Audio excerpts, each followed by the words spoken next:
Okay, mine is healing and witnessing. Okay, in 1978, I had cervical cancer. I had surgery, and the doctor told me, he said, if you go 7 years and have no positive test, you will be healed of all cancer. I said, well, I'm not going to have any negative tests anyway. No positive test anyway. Everything's going to be negative. So I got over that. Everything was fine. And then I went to work at a machine shop, working in the shop. And I worked with some chemicals, benzene, that put my bone marrow to sleep.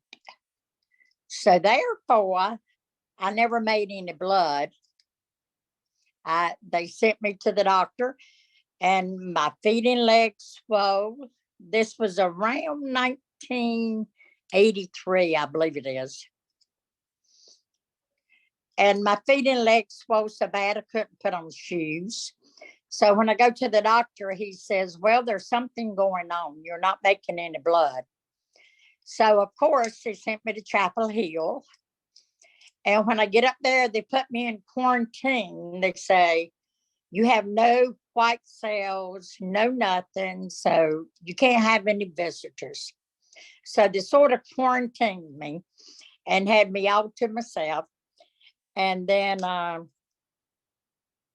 went from there to Duke because they couldn't find anything.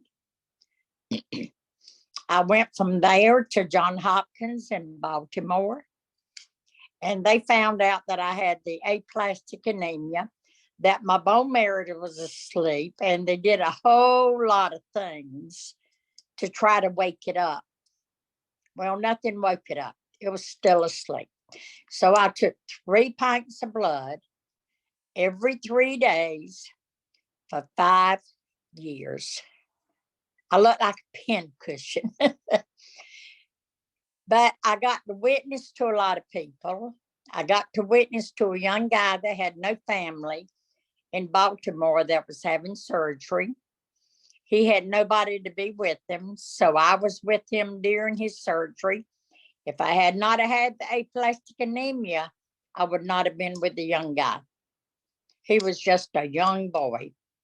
And I was 28, maybe 30. So I have to thank the Lord for my mother because she kept my girls. They were little. My sister, she went with me to Johns Hopkins. She dropped me off at my brother's house. He carried me over to the hospital. I stayed in there. I don't know. It's been so long. I think 3 weeks.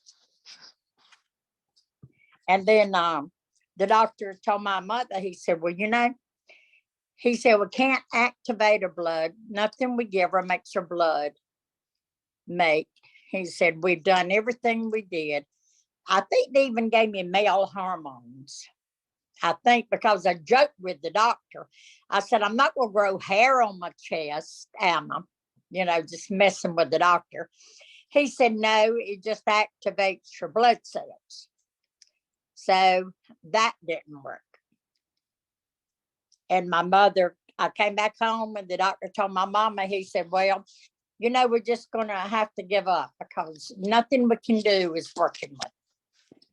And my mama said, no, you're not giving up because my daughter is not going to die.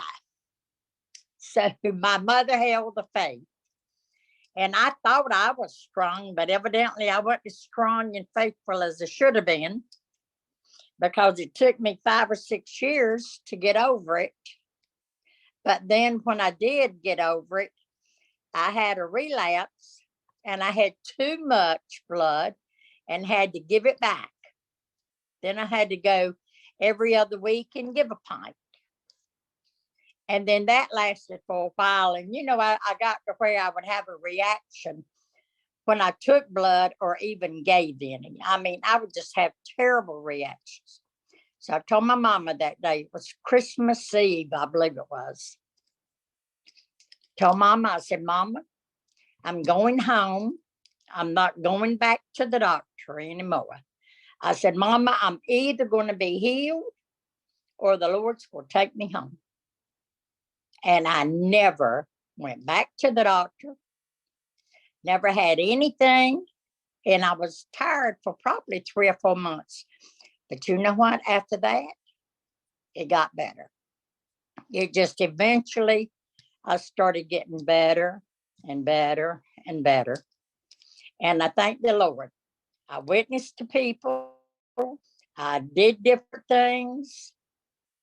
And if it had not been for him, I would have probably been gone a long time ago. But you know, I trust my Lord, and I know he's in the healing business. And I thank him for everything he has ever done for Faye Page.